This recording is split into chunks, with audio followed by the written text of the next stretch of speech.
গরিব না, একদম গরিব।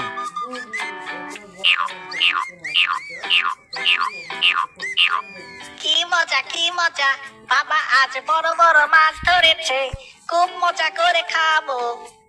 আহা, আচ্ছা ঠিক আছে, খাবি বাবা।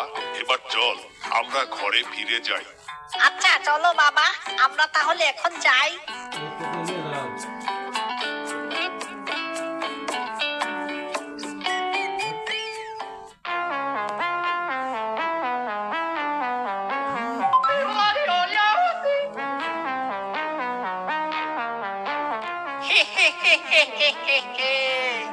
এর আগের বার এক কুমির ছানাকে পটিয়েছিলাম, কিন্তু তাকে আর খেতে পারিনি।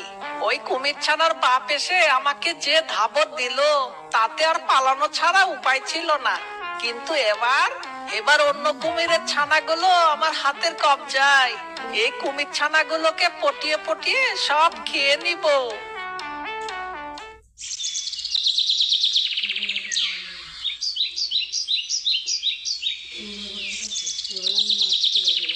কিরে কালাচাঁদ মিয়া, তুমি একা কেন? আর তোমার বাচ্চাগুলো কই? আগে আমি তো বাচ্চাগুলোকে স্কুলে পাঠাইছি, ওদেরকে একটু মানুষ করব বলে। কি কি কি কি আরেকবার বলো তো দেখি। আমি আমার বাচ্চাগুলোকে এক শিক্ষকের কাছে দিয়ে এসেছি, তারা সেখানে লেখাপড়া শিখছে। মনে হয় ওই ব্যাটা শিয়াল ভিন্ন রূপ ধরে আবার এখানে এসেছে। কালাচাঁদকে সাথে নিয়ে একবার সেখানে যেতে হবে।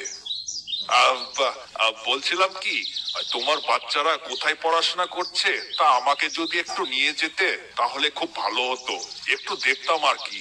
ঠিক আছে, কাল সকালবেলা তাহলে আমরা যাবনি।